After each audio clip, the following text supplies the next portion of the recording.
እኛ ደግሞ እዚህ ምንም ማድረግ አልቻለም። ተስፋ አትቁረጡ ሉላዬ። ተስፋ የሚደረገው ቀጣይ የምታደርጊውን ነገር ስታውቂ ነው። እሺ አሁን እኛ ምን እናድርግ? መድብልም እያማከረኝ አይደለም። ሐሳቡን በግልጽ አይናገርም። ለምን? ያው ብንያዝስ ብሎ ስለሚፈራ ነው። እውነቱና ብቻ ሉላዬ ግራ የገባው ነገር ነው። በቃ ትጨነቅ። የእርግዝና መከላከያ ልውሰድ። ካንቺማ ቆንጅዬ ልጅ ነው መውለድ የምፈልገው አንቺን የመሰለች። እሺ ግን በምን እናሳድጋለን? በፍቅር አልልሽም መቼ። ንብረቴን አስመልሳለሁ።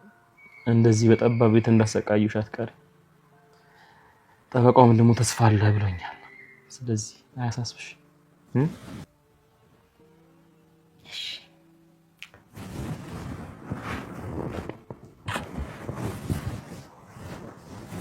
እፎይ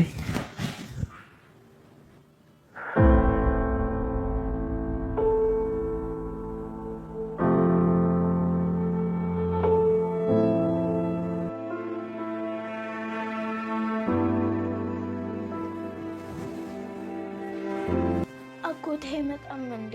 ቆየ እኮ። እሱ ከኛ ጋር ሲስማማ ከዚህ ክፍል ያስወጣሻል። እሺ ምንድነው የሚስማማው? እሱ ላንቺ አይነገር።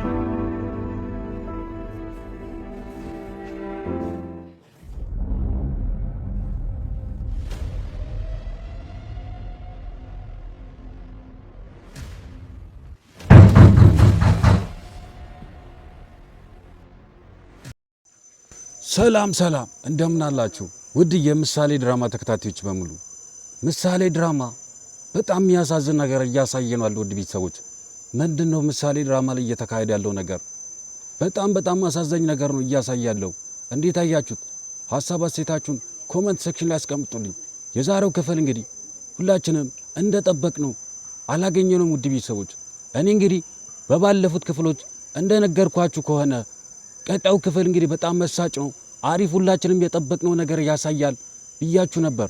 ነገር ግን እኔ እንዳሰብኩትም አልሆነም። ውድ ቤተሰቦች ኤፍራታ እንግዲህ የታገተችው ከመድብል ጋር ተመካከራና መድብል እነሱ ያሉበትን ቦታ ምሳሌም የታገተችበትን ቦታ ለማወቅ ነበር እሷን ያሳገተው። መጨረሻ ላይ ግን እነሱ ቀላል ሰው አልነበሩም፣ በጣም ከባድ ሰዎች ናቸው። መድብልም እየተከታተለ እንደሆነ ደርሰው ነው ቦታ የቀየሱት። ይሄ በጣም የሚያሳዝን ነገር ነው። ውድ ቤተሰቦች ምሳሌ ድራማ እንግዲህ አሁን በጣም በሚያሳዝን ሁኔታ እየሄደ ነው ያለው። የምሳሌ ሁኔታ አሁን በጣም አሳሳቢ ደረጃ ላይ ትገኛለች። ምሳሌም ብትታመም ታክማለች፣ ነገር ግን ከዛ ቤት መውጣት አልቻለችም እስካሁን ድረስ። ምሳሌ ደግሞ ሁላችንም እንደምናውቀው ትንሽ ከተጨነቀችና የቤተሰብ ፍቅር ከተለያት በጣም ትጨነቃለች፣ ትታመማለች ጭምር። ምሳሌ እንግዲህ ውጭ ሀገር ሄዳ ታክማ ከተመለሰች ጊዜ ወዲህ አሁን ሰላሟን አግኝታ ነበረች። አሁን ግን ወደ ድሮ ማንነቷ እየተመለሰች ያለች ትመስላለች። ውድ ቤተሰቦች ይሄ በጣም የሚያሳዝን ዜና ነው። ውድ ቤተሰቦች ሌላው እንግዲህ ምንድነው አቶ ዝና አሁንም እንደታገተ ይገኛል። ከዚህ ድራማ ላይ ምንድነው ሞገስ በጣም ፈርቷል ነው የምላችሁ። ውድ ቤተሰቦች ሲበዛ ሞገስም ፈርቷል፣ ዳጣም ፈርታለች። ውድ ቤተሰቦች ስለዚህ አሁን መድብል እያራመደ ያለው መንገድ በጣም ትክክለኛ መንገድ ነው የመረጠው። ውድ ቤተሰቦች ምክንያቱም ማንንም እሱ የሚያስበው ነገር የሚያቅደው ነገር ማንንም ማወቅ የለበትም። ይሄ እኔ መስማማበት ሐሳብ ነው። ውድ ቤተሰቦች እስኪ እናንተስ ምን ትላላችሁ? መድብል የሰራው ነገር መድብል እያደረገ ያለው ነገር ልክ ነው ወይስ ልክ አይደለም? ሐሳባችሁን ኮሜንት ሴክሽን ላይ አስቀምጡልኝ። ውድ ቤተሰቦች ይሄን ድራማ እየተከታተላችሁት ይሄን ቻናል ሳብስክራይብ ያላደረጋችሁት ሁላችሁም ሳብስክራይብ እያደረጋችሁት ለዚህ ቻናል ያላችሁና ለድራማው ያላችሁን ፍቅር አሳዩልኝ። ውድ ቤተሰቦች ይሄ ቪዲዮ ደግሞ ለብዙ ሰው እንዲደርስ ሼር በማድረግ ለዚህ ቻናል ያላችሁን ፍቅር አሳዩልኝ። ውድ ቤተሰቦች ሌላው ምሳሌ ድራማ ላይ አሁን በጣም የሚያሳዝን ሁኔታ ላይ ይገኛል። ኤፍራታም ታግታለች። ይሄ እንግዲህ ከመድብል ቁጥጥር ውጪ ናት ማለት ነው። ይሄ በጣም የሚያሳዝን ዜና ነው። ውድ ቤተሰቦች ኤፍራታ እንግዲህ አሁን ብትታገትም ማንም የላትም። እሷ እንግዲህ መድብልን የቀረበችው መድብል ፍቅር አጫውቷትና መጀመሪያ እንግዲህ ለብር ብላ ነበር መድብልን የቀረበችው። ኋላ ግን መድብል በፍቅር ጠምዷታል። ይሄ ነገር አሁን እሷ ምንም በማታውቀው ነገርና ምንም ለመስራትም ሆነ ለማድረግ ባላሰበችበት መንገድ ያ ሰዎች የካሌብ ሞሲሳ ሰዎች አግቷታል። ካሌብ ሞሲሳ በጣም ከባድ ሰው ነው። ውድ ቤተሰቦች ሰበዛ ወንጀለኛና በህግ ተፈላጊ የሆነ ሰው ነው።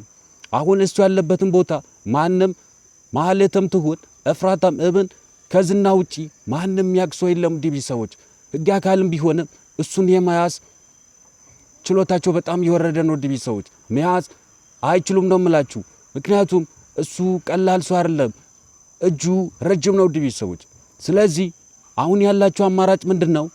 ዝና በምንም ታሪክ መለቀቅ የለበትም ነው የምላችሁ። ውድ ቤተሰቦች ዝና ተለቀቀ ማለት ያስከፍላሉ፣ ብዙ ዋጋ ይከፍላሉ ማለት ነው። ስለዚህ አሁን መድብል እያደረገ ያለው ነገር በጣም ትክክል ነው። ውድ ቤተሰቦች ሞገስ አሁን በመጨረሻ ሰዓት ላይ ራስ ወዳጅ እየሆነ ነው ያለው። ይሄ ምንድነው? ሉላን የራሱ ለማድረግ ጥረት እያደረገ ነው ያለው። ይሄም እንግዲህ ዝና ብፈታም እብን አሁን ታስሮ ነው ያለው። በምንም ታሪክ የፍቺ ወረቀት ላይ አይፈርሙም። ነገር ግን እሷ አሁን ሉላን በጣም ስለሚያፈቅር ሉላም ደግሞ ነፃነቷን ስላላገኘችና ታስራም ስላለች በነፃነት ከሉላ ጋር ለመሆን ይፈልጋሉ። ውድ ቤተሰቦች ይሄም ነገር አሁን ሞገስን በጣም አሳስቦታል። ውድ ቤተሰቦች እስኪ እንዴት አያችሁት የሞገስ ነገር? እኔ ሞገስ በጣም እየተመቸኝ አይደለም። ውድ ቤተሰቦች እያደረገ ያለው በጨረሻ ሰዓት ላይ ከዓላማው ውጪ እየሆነ ነው ያለው። ዓላማቸው እንግዲህ ምንድነው? ዝና ታግቶ የዝና ሰዎች ብሩክ ያለበትን ሁኔታና ከሞተም ደግሞ በህይወት ካለም እሱን የእሱ ብሩክ ያለበትን ሁኔታ ለማወቅ ነበር ዓላማቸው። መጨረሻ ላይ ግን ከዓላማቸው ውጪ በሆነ መንገድ ሞገስ እየተጓዘ ነው ያለው። ይሄ ነገር እንግዲህ በጣም ከባድ ነው። አሁን መድብል ማድረግ ያለበት ነገር ምንድነው? የካሌብ ሞሲሳ ሰዎች እሱንም ጭምር ስለሚፈልጉ አሁን ኤፍራታ ቁጥጥራቸው ስር ናት ያለችው። ስለዚህ ሞገስም ይፈልጋል በቅርቡ ደግሞ ቅድስትም ስለምትፈልግ መሸሸግ ነው ያለ። አሁን ሞገስም ይሁን ከመድብል ውጪ መድብል ሞገስ እንግዲህ ሁላችንም እንደምናውቀው አቅሙ ደካማ ነው፣ ተፋይቶ አይችልም። ስለዚህ ሞገስ ሉላን ይዞ ወደ ክፍለ ሀገር መግባት ነው ያለበት። ውድ ቤተሰቦች አሁን ማህሌትም ብትሆን ሁለት ሐሳብ ውስጥ ትገኛለች። ምንድነው? ብር ጎሎባታል። ስለዚህ አሁን ማህሌት ብዙ ነገር ያሳስባታል። የዝና ሰዎች ማለትም የካሌብ ሞሲሳ ሰዎች እሷን እንግዲህ ቀጥሮ ነው የሚያሰራት። ነገር ግን አሁን እየከፈሏት አይደለም፣ ብር አጥሮባታል። ውድ ቤተሰቦች አሁን ማህሌት በዚህችን አጋጣሚ መድብል መጠቀም ነው ያለበት። ውድ ቤተሰቦች ምክንያቱም እሷ እንግዲህ የዋዛ ሰው አይደለችም። ምክንያቱም ብር በጣም ያስፈልጋታል አሁን ሰዓት ላይ ዝናንም ደግሞ ካሌብ ሞሲሳንም ጭምር እብን ብሩክ ያለበትን ሁኔታ ልታውቅ ትችላለች። ውድ ቤተሰቦች ስለዚህ መድብል አሁን ከሷ ጋር መግባባት ነው ያለበት። ውድ ቤተሰቦች ካልሆነ ግን የመድብል እጣ ፈንታው የብሩክ ነው የሚሆነው። ውድ ቤተሰቦች ስለዚህ ከማህሌት ጋር ስምምነት ማድረግ ነው ያለበት። ውድ ቤተሰቦች አሁን ኤፍራታ ስለታገተችና ማህሌትም እንግዲህ መኖር የላትም ባይዙይ በፊት እንግዲህ ገቢ ምንጯ ብሩክ ነበር። ከሱም ተፋታች ለብር ብላ። መጨረሻ ላይ ግን በዝና እጅ ወደቀች። ዝናም አሁን ታግቶ ነው ያለው።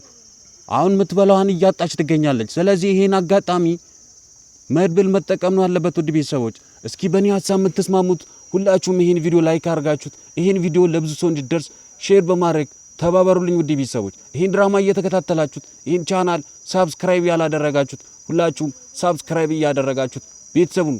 ሌላው ዳጣም ብትሆን በጣም ፈርታለች።